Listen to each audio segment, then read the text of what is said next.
देखिए इस वीडियो में हम कुछ टर्म्स देखेंगे। वेब एप्लीकेशन का मतलब क्या है, रेस्ट का मतलब क्या है, क्लाइंट का मतलब क्या है, सर्वर का मतलब क्या है। ये छोटी छोटी टर्म्स हैं, ये हम इस वीडियो में देखेंगे।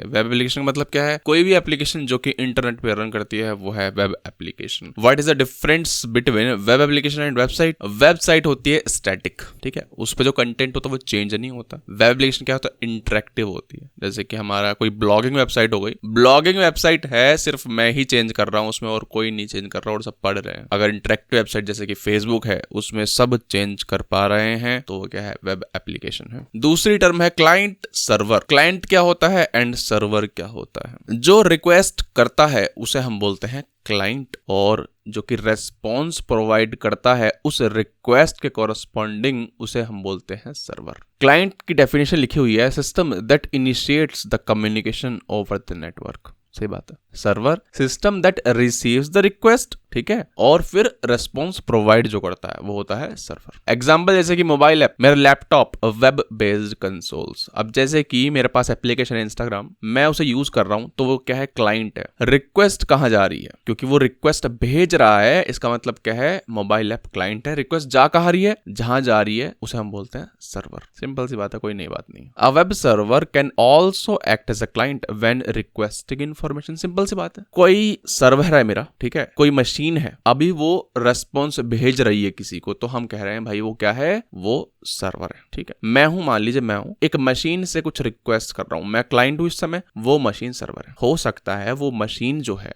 वो बाद में किसी और मशीन से कुछ रिक्वेस्ट करे, देन वो वाली machine as a client act करेगी। सिंपल सी बात है। What is required for communication to happen? किस चीज की जरूरत है for this client server interaction to happen? Language independent होना चाहिए। समझ रहे हो? क्लाइंट कुछ भी रिक्वेस्ट करे, किसी भी लैंग्वेज में लिखा हो, कोई फर्क नहीं पड़ना चाहिए। चाहे जावा में लिखा है, चाहे भाई जेंगो में लिखा है, कोई फर्क नहीं पड़ना चाहिए। इंटरेक्शन इजी होना चाहिए, ठीक है, फास्ट होना चाहिए, कम्युनिकेशन होना चाहिए, ऑब्वियसली ओवर द नेटवर्क होना चाहिए, और लाइट वेटेड होना चाहिए जिस तरह से वो बात कर रहे हैं। समझ रहे हो? किसके थ्रू बात करते हैं, रेस्पॉन्स जो आएगा वो लाइट वेटेड होना चाहिए। अब ये जो कहानी लिखी हुई है मैंने, कि जो रिक्वायरमेंट है भाई, फास्ट होना चाहिए, ठीक है, लाइट वेट होना चाहिए, लैंग्वेज इंडिपेंडेंट होना चाहिए, ये क्या है, एक फैशन है। क्या है, एक फैशन है, स्टैंडर्ड है, एक तरीका है बात करने का ओवर द इंटरनेट। इसे बोलते हैं हम रेस्ट। क्या बोलते हैं, रेस्ट। यानी कि रेस्ट क्या है, एक टेक्निक है, एक स्टाइल है, एक स्टैंडर्ड है टू प्रोवाइड दीज रिक्वायरमेंट्स। कौन सी रिक्वायरमेंट? जो भी मैंने 4 रिक्वायरमेंट्स बताई थी। इसकी फुल फॉर्म क्या है, रिप्रेजेंटेशनल स्टेट ट्रांसफर। अब मेरा नेटफ्लिक्स की ऐप है, ठीक है, क्लाइंट है। मान लीजिए मैं, मेरे पास सब्सक्रिप्शन नहीं है, लेकिन मैं चाहता हूं सब्सक्रिप्शन खरीदना, तो मैंने क्लिक किया प्लान्स पेज पे, ठीक है। जैसे ही मैंने प्लान्स पेज पे क्लिक किया तो क्लाइंट जो कि नेटफ्लिक्स की ऐप है वो रिक्वेस्ट करेगी, कहां, बैकएंड पर, यानी कि सर्वर को रिक्वेस्ट भेजेगी। कैसे भेजेगी? एक यूआरआई होगा पूरा। क्या होगा? यूआरआई होगा, server port slash end point, ये लिखा हुआ है 173.76.310.45, port number 7001, then iOS Netflix plan listing. ये क्या है, आईपी लिखी हुई है, देन पोर्ट लिखा हुआ है, देन क्या लिखा हुआ है, ये एंड पॉइंट लिखा हुआ है। तो ये क्या है, एक यूआरआई है। क्लाइंट ने एक यूआरआई की हेल्प से सर्वर को रिक्वेस्ट भेजी कि भाई मेरे को ला कर दो प्लान्स का रेस्पॉन्स, कि भाई 1 महीने का, 6 महीने का, जितना भी हो। ये जो रिक्वेस्ट है ये 4 तरह की हो सकती है। इस समय तो मैं चला रहा हूँ नेटफ्लिक्स, ठीक है, तो क्या ये रेस्पॉन्स जो आएगा वो रीड ओनली होगा? हाँ होगा।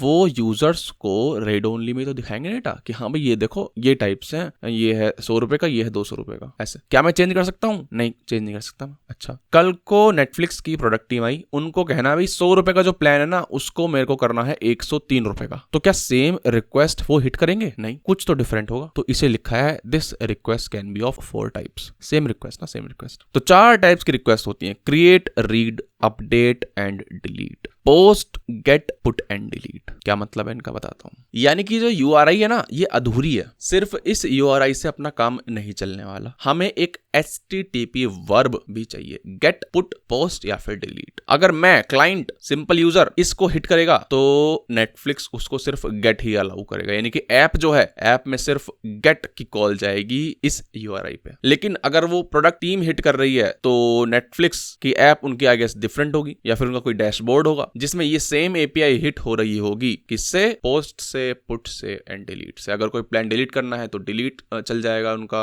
HTTP वर्ब, अगर अपडेट करना है तो अपडेट, या फिर आप पोस्ट रिक्वेस्ट भेज सकते हो। ठीक है, CRUD, इसको बोलते हैं CRUD, create read update delete. यानी कि कोई भी URI, कोई भी आप बोल दीजिए एंड पॉइंट जो होगा वो अधूरा है इन HTTP वर्ब के। जब एक URI के साथ हम HTTP वर्ब जोड़ देते हैं कि किस तरह का काम करना है आपको इस URI से, क्या कुछ डिलीट करना है, क्या कुछ अपडेट करना है, क्या कुछ गेट करना है, तो मैं बोलता हूं उसको REST API। क्या बोलता हूं, REST API। REST API यानी कि URI प्लस HTTP वर्ब। अब पढ़ते हैं SOA, सर्विस ओरिएंटेड आर्किटेक्चर के बारे में। SOA बोलते हैं इसको। लिखा हुआ है SOA is a style of architecture, एक स्टाइल है, एक तरीका है, फैशन है, that promotes loose coupling and granular applications to make the components of the software reusable. कुछ मतलब नहीं, इसका मतलब ये है कि एक बड़ी सी एप्लीकेशन को डिफरेंट छोटे छोटे हिस्सों में तोड़ देना, बस खत्म बात, इतनी सी बात। Advantages, selective scaling.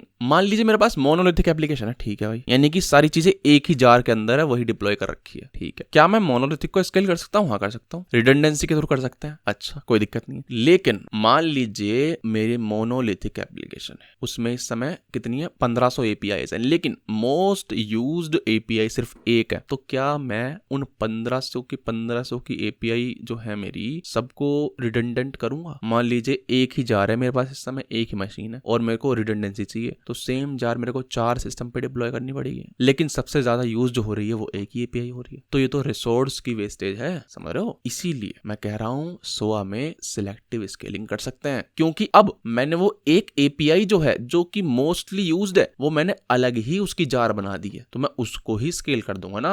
जो 1499 APIs हैं उनको मैं ऐसे ही चलाऊंगा, कोई दिक्कत नहीं है, एक ही सर्वर पे डिप्लॉय है, वो यूज ही नहीं हो रही इतनी। फिर दूसरा एडवांटेज, डिफरेंट टेक स्टैक। हाँ समझ में आती है भाई, एक सर्विस जेंगो में है, दूसरी सर्विस जावा में है, कोई फर्क नहीं पड़ता है, क्योंकि एक दूसरे से तो कम्युनिकेशन वो जेसन में ही करेंगे, समझ रहे हो बात? रेस्पॉन्स जो है वो जेसन में आएगा, कोई दिक्कत वाली बात नहीं है। लूज कपलिंग हासिल में आता है, इंडिपेंडेंट है एक दूसरे से। अजाइल, अच्छा अजाइल फॉलो कर सकते हैं। देखो डिफरेंट कंपोनेंट्स जो हैं हमारे, वो उनका डेवलपमेंट डिफरेंट टीम कर सकती है। हर कंपोनेंट का डेवलपमेंट अजाइल फैशन को फॉलो कर सकता है इंडिपेंडेंटली। एक कंपोनेंट का डेवलपमेंट दूसरे कंपोनेंट के डेवलपमेंट पे कोई फर्क नहीं डालेगा। डिसएडवांटेज भी है भाई, हायर लेटेंसी। अच्छा अब देखिए मोनोलिथिक में क्या होता है, सारा कोड एक में ही है, तो प्रोसेस टू प्रोसेस कॉल्स होती हैं, लेकिन यहाँ पे क्या हो रहा है, नेटवर्क कॉल्स भी आ रही है, और हमें पता है नेटवर्क कॉल्स भाई टाइम तो लगेगा थोड़ा बहुत। कम्प्लेक्स टू सिक्योर, हाँ अब डिफरेंट मशीन्स आ गई हैं, तो भाई मेहनत भी लगेगी सिक्योरिटी अचीव करने में। कास्केडिंग फेलियर्स, हाँ अगर एक सर्विस फेल हो जाती है तो भाई हो सकता है दूसरी जो डिपेंडेंसी है उसकी वो फेल हो जाए। कम्प्लेक्स अंडरस्टैंडिंग, जो डेवलपर्स हैं उनके लिए थोड़ा कम्प्लेक्स हो जाता है क्योंकि अलग अलग सर्विसेज हैं। फिर आता है माइक्रो सर्विसेज आर्किटेक्चर। अब देखिए SOA का एडवांस्ड वर्जन है माइक्रो सर्विसेज आर्किटेक्चर, कुछ नया नहीं है इसमें थोड़ी हमने और लूज कपलिंग कर दी है। लिखा हुआ है micro services architecture is an evolved version of SOA that promotes software components to be loosely coupled.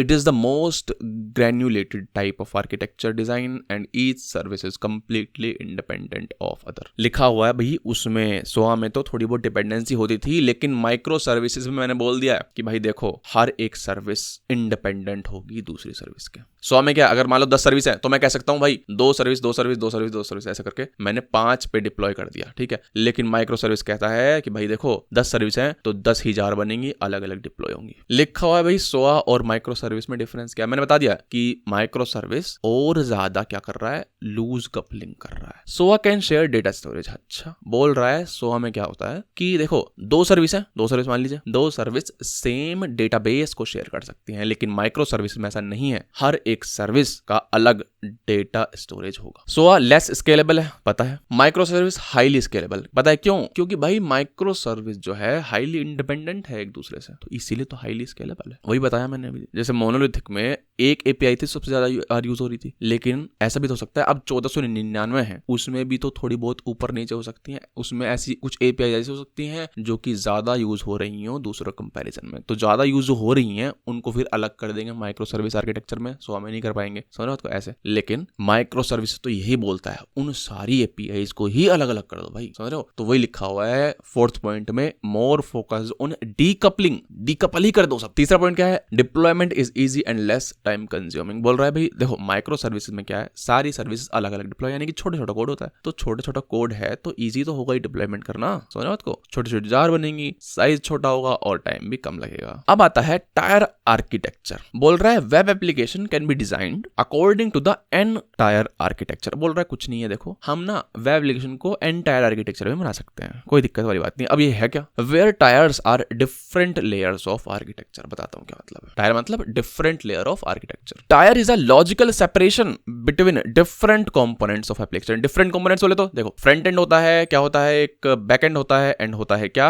Database. तो ये डिफरेंट लेयर्स को अलग अलग कर देता है। देखो tier architecture helps make modification and updation of different components easy. पता है, हाँ पता है, थोड़ा डिस्ट्रीब्यूशन कर रहा है तो इजी तो होगा ही, ठीक, कोई नहीं बात नहीं। चलो पहला है, देखो तीन तरह के होंगे, 1 टायर 2 टायर 3 टायर। अब देखो मैंने क्या बताया था, फ्रंट एंड होता है, बैक एंड होता है एंड डेटाबेस होता है। 1 टायर यानी कि एक ही मशीन में सब डिप्लॉय है, कोई दिक्कत वाली बात नहीं है, ठीक है। 2 टायर फ्रंट एंड अलग कर दिया, बैक एंड डेटाबेस अलग कर दिया। 3 टायर तीनों को अलग कर दिया, कोई नई बात नहीं है। वीडियो समाप्त हो गई है, बहुत बढ़िया। नेक्स्ट वीडियो के लिए इस कार्ड पे क्लिक करना है आपको।